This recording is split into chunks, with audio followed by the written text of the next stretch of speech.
Welcome to the TikTok podcast.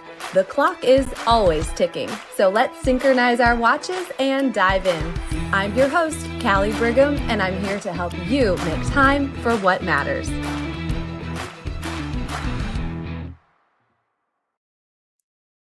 Hey friends, welcome back to another TikTok podcast today. Before we dive into our subject matter for today, I just want to do a little shout out to our TikTok community, our TikTok tribe on Facebook. And I know that when we listen or when I talk on this podcast, that it sort of is one directional. And that's what I love about our group is it's an opportunity to connect. And it's an opportunity that if you'll stick around to the end of the show, you'll hear something special that we're starting today. And it's nothing really formal. It's just going to be an opportunity to live out today's episode a little bit. So if you want to go to the show notes, you can find the link to join the group. You can search social TikTok tribe. It is our community here for like-minded women and a couple guys that want to be involved too. So some of the topics I think that we speak on, you probably are like, yes, Callie, you're singing my song. You're speaking my language. I feel so empowered. I feel light. I feel like I can do it. And then maybe the topic like today, you're like, oh, really? Ugh, I don't know. Not loving it, not wanting to do it, feel a little resistant. Now, don't be too scared. It's not as bad. I've kind of set it up to be really bad. It's not, but I know it is something that not everyone feels like they want to embrace when it comes to our time. And I'm just going to start us off with a little quote because that makes me sound really smart and like an expert. So this quote is from Stephen Covey. Call me Stephen. I'm telling you, speaking it into existence. One of these days, these guys or gals, they are going to call me, or their people are going to call me, or they're going to, send out like a cease and desist, stop talking about me message. But hey, you never know. You got to go big. So he says that accountability. So there's the word of the day. Accountability breeds responsibility. Now, not response with a RES. No, not RESPONSI, not responsibility as in having to take a leadership role or ownership of something. But he actually says response, RESPONSE, response ability, the ability to respond. So now let me rephrase that quote one more time. Accountability breeds response ability, the ability to respond, the ability to act, the ability to make choices, the ability to grow, the ability to move forward, all of those in my words. So we are going to talk about mastering time accountability and the key to it. And I feel like before I give you a few thoughts and tips and direction and perspective on accountability today, I also want to first express why I think we don't like accountability. Why does that sound like a bad word, a negative word for a lot of people? So here are a couple thoughts. And if I hit the bullseye, we just took our son Braden for a little belated birthday celebration with a couple of his classmates, and they went axe throwing. So if I hit the bullseye with this today, like bam, then just take note. Okay, so I find in my experience personally and in working with lots of women, the reason that we tend to avoid accountability here's some of the following. A fear of failure, because some people may fear that setting this goal and being held accountable could lead to highlighting their shortcomings or their perceived shortcomings or failures if you're unable to meet that objective. All right. So anybody feel like, yeah, I don't want to start it because then if I fail, then other people are going to know. And if I just don't keep myself accountable, or if I don't even start it, then no one's going to know. All right. The second one is we're resistant to change. And this is a form of change, and change can feel uncomfortable. And having a new system or routine requires adapting to doing things differently. And sometimes we resist that, right? So the change would be implementing an accountability system. I think another one is a lack of self-discipline. Discipline gets a bad rap. It's not completely bad. I think that habits are more important. I also love the word devotion. Doesn't that change things? Devotion to something instead of discipline to something. But regardless, it takes discipline to stick to a schedule. It takes devotion to stick to a schedule or follow through on commitments. And some people may struggle in that area, and that makes it difficult. So, have I hit it yet? Is it fear of failure? You don't like change? Self discipline is just not in your vocabulary. Maybe it feels overwhelming. Maybe the idea of being accountable is overwhelming because you might already feel overloaded with responsibility or tasks. So it's just one more thing to have to add. Maybe it feels like a loss of freedom. So you might feel like you do not want to be restricted or constrained, and that this limits your freedom to be either spontaneous or to change things or to pivot. So maybe that's part of it. Another reason that we don't have accountability is frankly, we're just not clear. So, a lack of clarity. We don't really either have a goal or a clear goal or priorities. So, how are or why, maybe even more importantly, do we want to stay accountable for effectively managing our time when we really just don't even know or have defined what it is that we want to achieve, right? So, kind of what's the point in that case? Of course, procrastination is our big one. Procrastination, we tend to avoid tasks, maybe because of perfectionism, or we already talked about fear of failure or lack of motivation.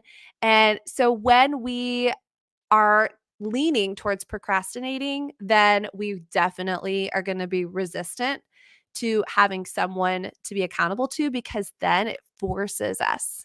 Eek. It forces us to avoid our avoidance behavior. And so, on that note, a lot of times I will shout out to our previous episodes in case you want to go back and have a little bit of a review of that. So, we talk about procrastination in episode 22. If you want to hit that one again, never hurts to hear things once, twice, 10 times, right? Especially if that's an area. And then I think lastly, it's probably comes from external distractions. So maybe it's just really more of a matter of you find yourself feeling interrupted, or maybe it's difficult to complete or have competing priorities. And so that could be part of it too. Maybe those things tend to derail you and make it challenging to stick to a schedule or a plan. So, have I hit on any of the reasons that you're like, I would prefer not to stay accountable? Or maybe it's just not something that crosses my mind or something that I've really ever thought about. Or maybe, frankly, you are so good, you're like, I just don't even need to be accountable.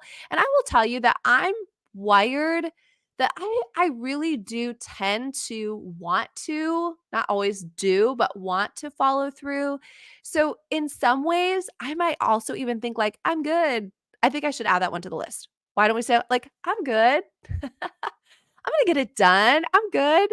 So that maybe could be having a sense of living in a dream world. Okay.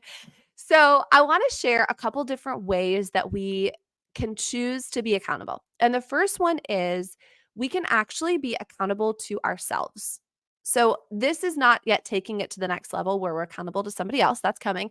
But you can start by being accountable to yourself. One of the things that you can do, it's similar to maybe a food diary. I've done this before where I'm starting to track the different things that I'm eating, like, okay, why are my clothes not fitting like they used to? Maybe I should take a look at what I'm eating. And it's not just tracking it, but I will say things like this. Okay, you ready? I'll say, I am getting ready to. And then I have to say whether it's what I'm getting ready to eat or what I'm getting ready to do. And I tell you how quickly you become accountable to yourself when you do that. So I am getting ready to eat 5 handfuls of peanut M&Ms. All right, so for Valentine's Day, my sweet husband gifted me and our daughter a bunch of chocolates, which was so sweet and literally sweet. And I work from home. So it's like, oh, you can only have self-discipline for so long, right? So they're in a little dish. And if you say that out loud, so it's not after you've done it, because this isn't shaming. All right. This is staying accountable to things. If you say it before, then you have the option to still follow through or make a different decision. So I'm getting ready to eat 5 handfuls of peanut M&Ms. And you have to say it out loud. You can't say it in your brain. And then you might be tempted to do that. Or, you know what? I think I'm going to have a few handfuls of blueberries instead. Okay. So, how do we relate that to time and a time accountability to ourselves? I'm getting ready to watch this Netflix movie in the middle of the day. Maybe you work from home and you're avoiding a task. Maybe you say, I'm getting ready to, and then you fill in the blank, whether it's scroll on social media, whatever it is. And usually when we say it out loud, we think, oh goodness, it really makes it real. And it's less easy to hide. It's less easy to excuse it. It's less easy to be on autopilot because a lot of times, going back to that food diary, a lot of times it wasn't really that I was even aware of what I was doing. Because at the end of the day, I'm like, gosh, I really ate pretty well today. But when I looked back and I realized the times that I was swinging through, grabbing a handful of something, or, not even really seeing what I was doing. So saying that to yourself, I'm getting ready to, and then that allows you to decide in that moment if you want to follow through with that or if you want to make a different choice. Another thing you could do to stay accountable to yourself is you can decide if something needs another time boundary.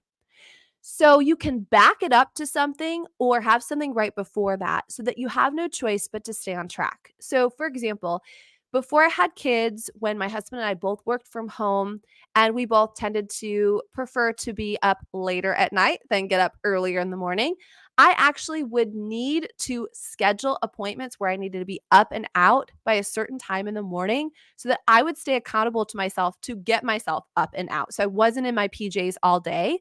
So that might even be a doctor's appointment, or it might be an actual appointment for my business, for my job. And in that same vein, if you want to stay accountable to yourself and maybe you know that there's something, maybe you go to visit a client or you've got a lunch appointment and you know that you tend to take too much time. You tend to really avoid other things and take a 2-hour lunch, or you tend to fall into a trap where you invest too much time in an area that's not being productive. You can back that up to something that you have to leave for. You have to say, I've got to go. I've got my next appointment.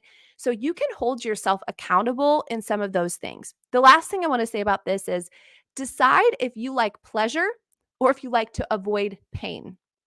So holding yourself accountable could sound something like, when I do this, then I get to. And I play that game with myself quite a bit. So it's like doing what I need to now so I can do what I want to then. So that's a big game I play with myself, especially during the day.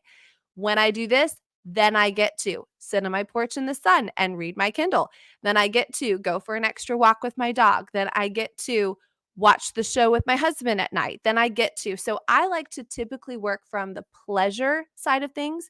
Some people like to work from the avoiding of pain. And that would sound like I don't get to. If I don't do fill in the blank, then I don't get to. So it's really how you're wired. If you're wired of the positive, the pleasure, or if you're wired by the avoidance of the negative or the pain. So those are just a couple of tips of staying accountability first to oneself. Saying out loud, I'm getting ready to, and then you decide, am I really going to do that or would I be better served not to?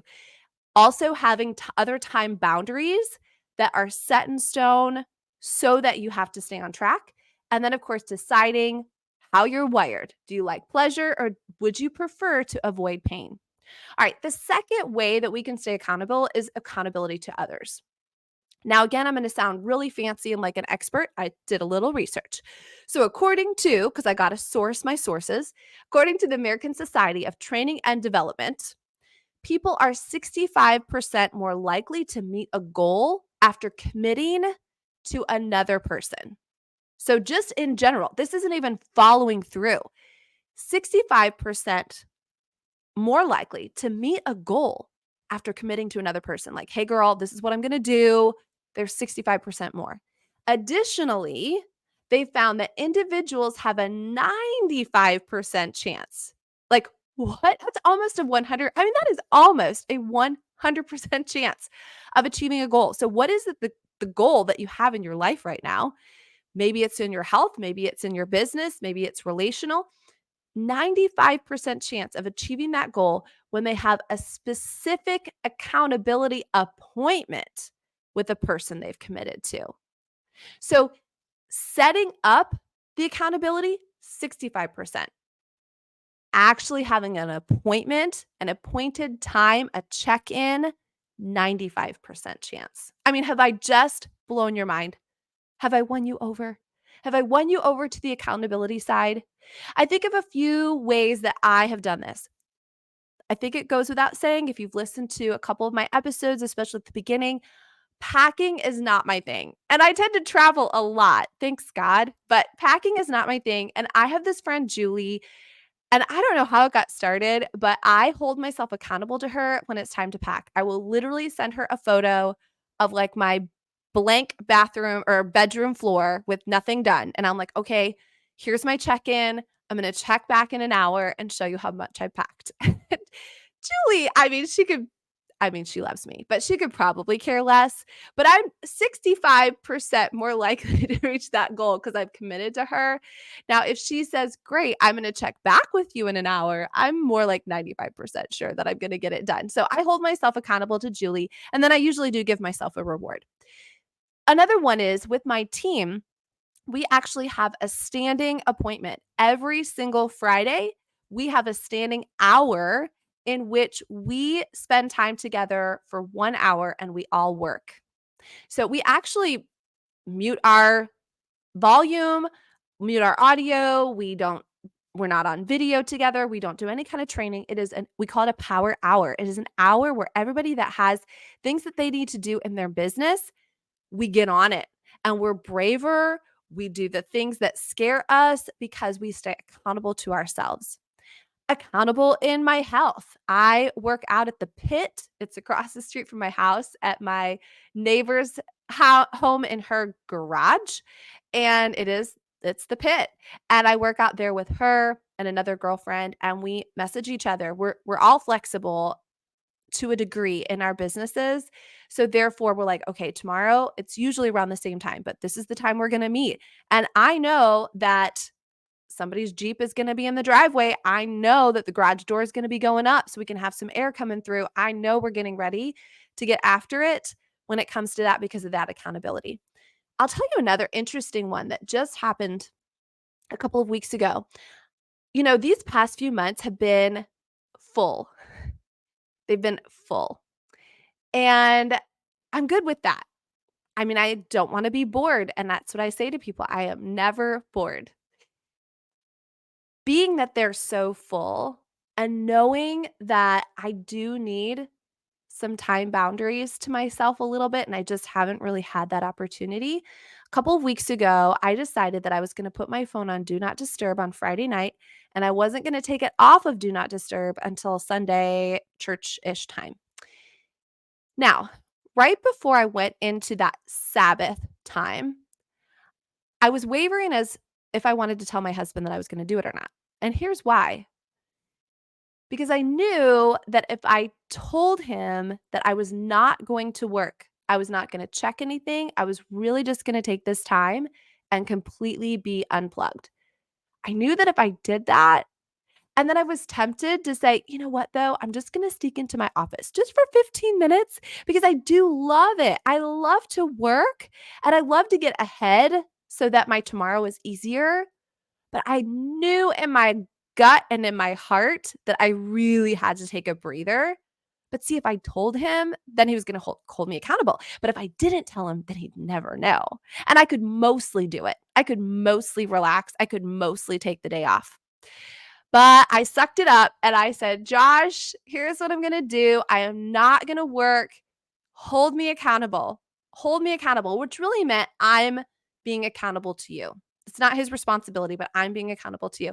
And he said, okay. I mean, he does not mind to chill on the weekend. So it was probably like, thank God she's not going to, my neighbor calls me Project Pat sometimes. Thank God she's not going to Project Pat me. Well, at some point on Saturday, I was unloading the dishwasher and he came flying over. He goes, what are you doing? I said, I'm unloading the dishwasher. He goes, you can't do that. I said, I can't. And he goes, "No, you're working." I go, "Well, I didn't mean like this." And he's like, "I don't think you can do that." I said, "Josh, it's not my birthday. I'm pretty sure I can unload the dishwasher. I don't think that was on the list." He's like, "Okay." Oh, and he sighed at me. So, anyways, staying accountable to others. And I know that that's kind of a silly story, but at the same time, it actually wasn't for me at all. It was really significant. And you know what I did the next Saturday? Actually did it again. And I'm not going to be able to do that all the time, but it really was healthy. It was healthy to be able to do that. And it was healthy knowing that someone was going to hold me to it. Now, of course, there are ways that you can stay accountable to others that have more skin in the game. And that would be when you choose to pay for something, whether you're choosing to pay for a coach, whether you're choosing to pay for a trainer, whether you're choosing to pay for a course that there's accountability in. So, of course, there's that accountability to others. Lastly, I want to talk about accountability systems and tools. Now, here's the deal. I'm going to put all these in the show notes because they're a lot and I don't want you to be thinking that you need to do them all or you need to memorize them, but I want to give you a resource. So here are just a few accountability systems and tools that you should or could tap into if you want them. So again, do not worry about writing all this down. I will throw these in the show notes and we're also going to be having this as part of our TikTok tribe in our Facebook group. So there are time tracking apps like Toggl, RescueTime, and Clockify. These allow you to track your time on various tasks and activities, and they give you insights into your productivity and identifying areas for improvement. Okay, that's number one. Number two, there's task management tools. Platforms like Asana, Trello, Todoist, those are going to help you organize and prioritize tasks. You can set deadlines and you can collaborate with other people, making sure that those tasks are completed on time. One of our guests, Kaylee, she talked a little bit about this in her episode, and that was episode 29. And she talked about automate to liberate and being that entrepreneur and being able to have those resources. Number three, there are calendar apps. Of course, I think most of us are familiar with things like Google Calendar. There's also Microsoft Outlook, Apple Calendar, and you can use these to schedule appointments, reminders, block out time, help you stay organized. Number four, there's project management software, systems like Monday.com, Basecamp, Reiki, that has team collaboration, task delegation, progress tracking, making sure projects are completed and done on time. Next, where are we at? 5, there's goal setting apps, things like Strides, Habitica, Goals on Track. These help you set and track your goals, and they can break them down into manageable tasks and provide motivation to stay focused and accountable. So you might be an app kind of girl. There's an app for that. I love number 6, which is time blocking techniques. I've really been using this a lot lately, and this allows me to schedule blocks of time for different tasks throughout the day. You can go back and do some of this in your weekly plan. And if you go into the show notes, you can download for free my brain drain and weekly plan printables, and then you can block it out. I've been doing that a lot since I've got a lot of different things that I'm responsible for, and that helps me stay on track.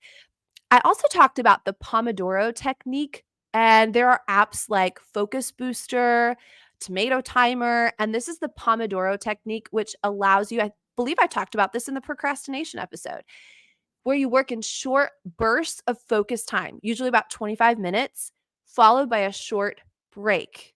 So if you're that kind of person, like I just need that burst. It was funny. The other day, I was putting on my hydrogel eye patches, and you keep them on for about 20 minutes. And I sort of used that as my Pomodoro technique. I was like, let me see how much I can get done in these 20 minutes. I can get a podcast outline done. I can get dinner in the crock pot. I can work with my team real quick. There was things that I could do in those 20 minutes before I needed to take the patches off.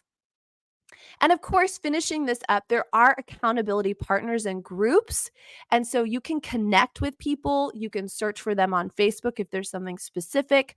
Or, I think back to our very first guest episode ever, and that was with my girl, Angie. This was episode 3. She talked about finding a support system or starting a support system. So maybe you're like, well, I don't know if there's an exact accountability for what I'm looking for. Girlfriend, start your own. If there are people in the same lane doing what you want to do, why don't you have regular check-ins, goal setting sessions, have that mutual support for each other? And again, I've been teasing that a little bit in our TikTok tribe conversation that I've had so far. So just hold on to your horses for that one. And then, of course, there's journals too. There's personal development journals. There are paper journals, digital note taking apps where you can make sure that you're reflecting on your daily activities, setting your intentions, things like that too. And yes, there are some things coming down the pike with that. Does anybody want to be my TikTok tribe intern? I certainly could use an intern or two over here. Okay, so concluding our conversation about accountability, I know that we have to shine a light on the reasons we don't want to. And then we have to say, knowing that about myself, is that strong enough to keep me? Like, is that the mountain standing in my way?